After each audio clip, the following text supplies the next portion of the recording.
নমস্কার বন্ধুরা, আমি পূর্ণিমা। তোমাদের সবাইকে স্বাগত জানাই আমার চ্যানেল পূর্ণিমাস চয়েসে। তো আজকে থাম্বনেল দেখে তোমরা বুঝতে পেরেই গেছে যে আজকে আমি আবার তোমাদের প্রয়োজনীয় একটা ভিডিও নিয়ে চলে এসেছি।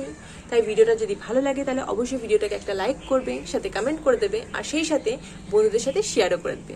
আর যারা আমার চ্যানেলে নতুন তারা অবশ্যই আমার চ্যানেলটাকে সাবস্ক্রাইব করে পাশে থাকা বেল আইকনটা প্রেস করে দেবে, যাতে এই ধরনের ভিডিও যখনই আসে তোমরা সবার আগে পেয়ে যেতে পারো।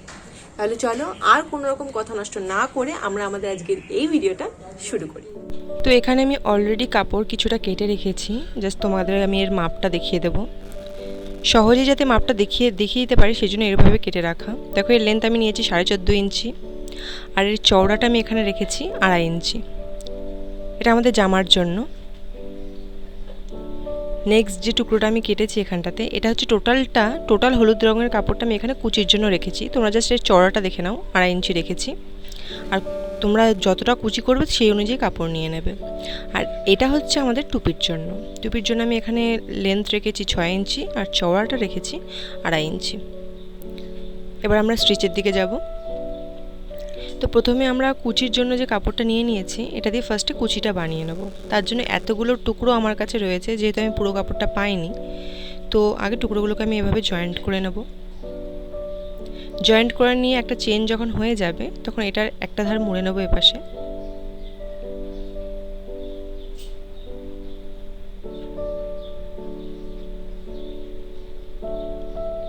এরপর অপোজিট সাইডটাও আমরা একইভাবে ফোল্ড করে নেব।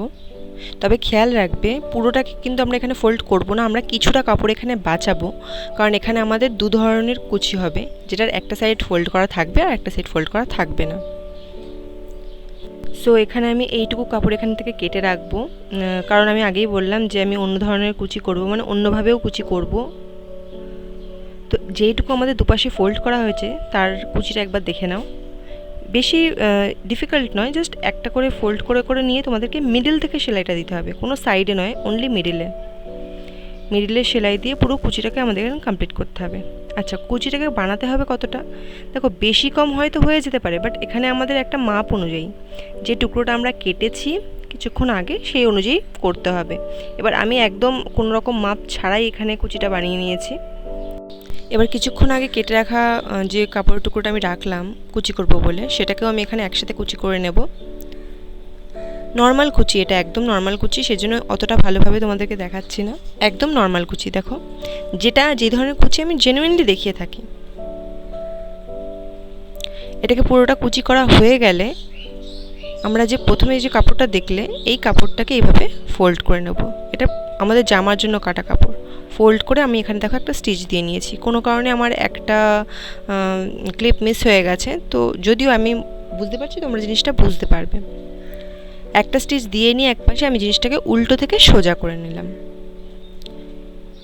পুরোটা সোজা করার পর যে ফার্স্টের যে কুচিটা আমি বানিয়ে রেখেছিলাম ডিজাইন করে দুদিকে ফোল্ড করা কুচিটা, সেটাকে আমি এর সাইডে এইভাবে বসাবো।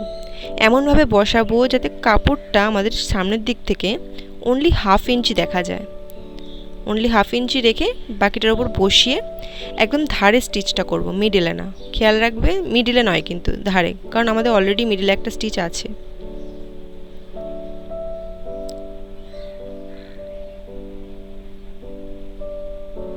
তো ধারে একটা স্টিচ দেওয়ার পর, যেটুকু আমি বললাম আগেই যে আমার এক্সট্রা কুচি করা আছে, বাকিটা আমি এখানে কেটে ফেলবো। এবার এই টুকরোটাকে আমি এখানে একটা শেপ দেব। কিভাবে শেপটা দেবো তোমরা শুধু দেখবে, খুব ইজি। একদম মিডল বরাবর ভাঁজটা করে এইভাবে ধরবো। আচ্ছা, ফাঁকা কতটা রাখবো? ঠিক তোমার 2.5 কর, তোমার আঙুলটা ধরে 2.5 কর অবধি ফাঁকা রাখবে, দিয়ে বাদ বাকিটুকুকে আমরা এখানে মিডিলে স্টিচ করে নেব। একদম নর্মাল স্টিচ, কোনো রকম ব্যাপার নেই। তোমরা তোমাদের সুবিধার জন্য চাইলে 2-3টে স্টিচ দিতে পারো, আমি এখানে একটা স্টিচ করেই দেখাচ্ছি। স্টিচ দেওয়ার পর জিনিসটা এমন দেখতে লাগবে। আর অবশ্যই মনে রাখবে, যদি তোমাদের 6 নম্বর গোপাল হয় তবেই এই মাপটা রাখবে, নাহলে এর থেকে বাড়তে পারে মাপটা। এবার নিচে এখানে কোমরপট্টির জন্য আমি কিছুটা কাপড় কেটে নেব। কোনো মাপ ছাড়াই কাপড় কাটতে পারো তোমরা, কোনো সমস্যা নেই। শুধুমাত্র এর চওড়াটা দেখে নেবে, কারণ চওড়াটা অনেকের অসুবিধা হয়। জাস্ট 2 ইঞ্চি রাখলেই হবে। আর লম্বাটা আমরা স্টিচ করতে করতে দেখব, কারণ আমি জাস্ট এখানে ফোল্ড করে জিনিসটাকে বসাবো। তো এটা আমাদের সামনের দিক, এটা আমাদের উল্টো দিক। তো উল্টো দিকে জাস্ট এভাবে ভাঁজ করে নেব কাপড়টাকে, ভাঁজ করে নিয়ে এভাবে বসাবো। যেহেতু প্রথমেই কোনো স্টিচের ব্যাপার নেই, তাই এর জায়গাটা কিন্তু আমরা কোনো মাপ নিইনি। এর লেন্থের মাপটা কাপড় অনুযায়ী তোমরা নেবে, বেশি হলে কেটে নেবে। আচ্ছা দেখো তোমরা কি সুন্দর ফোল্ড করে আমি জিনিসটাকে বসিয়ে নিলাম এর উল্টো দিকে, দুপাশটা ফোল্ড করে যেটুকু আমাদের লেগেছে। এবার কি করব, নর্মালি যেমন আমি কোমরপট্টি বসানোর ক্ষেত্রে দেখিয়ে থাকি, আর একটা ফোল্ড দিয়ে এর ওপর ঠিক চাপিয়ে দেবো। চাপিয়ে এমনভাবে চাপাবে যাতে একটা দড়ি ভরার জায়গা থাকে। এবার এটাকে স্টিচ করে নেব।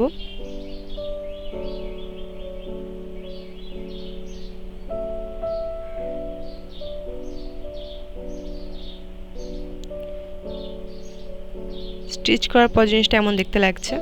দেখো আমাদের ফুল রেডি জায়গাটা। এবার এখানে আমরা দড়ি ভরার যেটা বললাম, দড়িটা তোমরা তোমাদের হাতে বানানো দড়িও ইউজ করতে পারো, বাট এখানে হলুদের সঙ্গে গোল্ডেন কালারের একটা জড়ি খুব ভালো লাগবে, তাই একটা জড়িকে আমি এখানে সেফটি পিনের সাহায্যে এর মধ্যে ভরে নেব। ভরে নেওয়া হয়ে গেলে যেটুকু আমাদের লাগবে তার থেকে তোমরা চাইলে একটু এক্সট্রাও কাটতে পারো। কাটার পর এই যে দড়ির মাথা দুটো আছে, এখানে আমি চাইলে কিচ্ছু করতাম না, বাট আমার এখানে ইচ্ছা হলো যে দুটো ফুল বানিয়ে দিই। তো তোমরাও চাইলে এখানে কোনো ফুল বা বল বা কোনো পম্পম ইউজ করতে পারো, জিনিসটা দেখতে ভালো লাগবে। তো এখানে সেম কালারের কাপড় দিয়ে আমি এখানে দুটো ফুল বানিয়ে দেবো এইভাবে, নর্মাল যেরকম আমরা ফুল বানিয়ে থাকি তেকোনা করে সেইভাবে দুটো করে ফুল বানিয়ে দেব। জিনিসটা লাটকানের মতন দেখতে লাগবে। তাহলে সেম আর একটা ফুল বানাবো আমরা।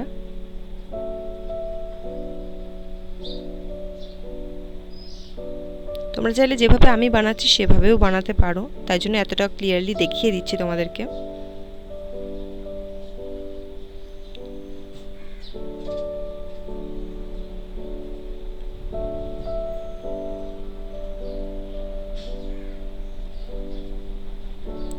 এবার সেম টু সেম আমরা পাশের দড়িটাতেও বানিয়ে নেব। তো আমাদের জামাটা ফুললি কমপ্লিট হয়ে গেছে। এবার রইল আমাদের টুপির জন্য যে টুকরোটা আমি এখানে কেটে রেখেছিলাম, এবার সেটা দেখাবো। এটার প্রথমে দেখিয়ে দিয়েছি মাপ তোমাদেরকে আমি, আর এক্সট্রা যে কুচিটা আমি এখানে করে রেখেছিলাম আলাদা করে, সেই কুচিটা এখন তোমাদের দেখিয়ে দিলাম। একদম প্লেন কুচি দেখো। এটাকে জাস্ট ওর ওপর বসিয়ে একটা ধারে বসিয়ে এখানে স্টিচ করে নিতে হবে, খুব ইজি। কোনো রকম আলাদা কোনো কিছু স্টিচ নেই, জাস্ট সোজার ওপরে এটাকে কুচিটাকে উল্টো করে বসিয়ে আমাদের স্টিচ করতে হলো। স্টিচ করার পর জিনিসটাকে এইভাবে ভাঁজ করব, একদম মিডল বরাবর ভাঁজ করে জাস্ট হাফ ইঞ্চিতে এখানে একটা স্টিচ দিতে হবে।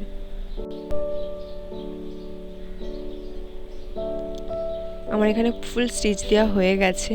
এবার দেখো এখানে একটা রাউন্ড শেপ মতন চলে এসেছে। এই রাউন্ড শেপের চারিদিকে যে খোলা মুখটা আছে তার ধার দিয়ে আমাকে এখানে একটা স্টিচ করে দিতে হবে। এবার আমি এটা হ্যান্ড স্টিচ করছি, তাহলে আমার একটু স্ট্রং হবে সেলাইটা। ঠিক এভাবে চারধার দিয়ে আমি স্টিচ করে নেব। স্টিচ করে নেওয়ার পর এবার সুতোটাকে হালকা হালকা টানতে থাকবো। যে দেখবে এখানে একটা গিট মতন চলে এসছে, তো সেখানে আমাদের চারধার দিয়ে সুতোটাকে ঘুরিয়ে গিট দিয়ে সুতোটাকে স্টিচ করে বাইরে বার করে আনতে হবে। তো এইটা এবার আমি তোমাদেরকে সোজা করে নিয়ে দেখাবো।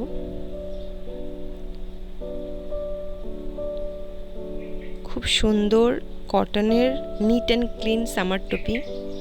তো আজকের সামার ড্রেসটা ফুল রেডি হয়ে গেছে। তোমরাও তোমাদের গোপালকে এইরকমই একটি সামার ড্রেস বানিয়ে দিয়ে আমাকে কমেন্ট বক্সে অবশ্যই জানিও যে তোমাদের গোপালকে এরকম একটা ড্রেস পরে কেমন লাগছে। তাহলে দেখা হচ্ছে তোমাদের সঙ্গে নেক্সট ভিডিওতে। ততক্ষণ জন্য টাটা, বাই বাই। সবাই সুস্থ থেকো, ভালো থেকো।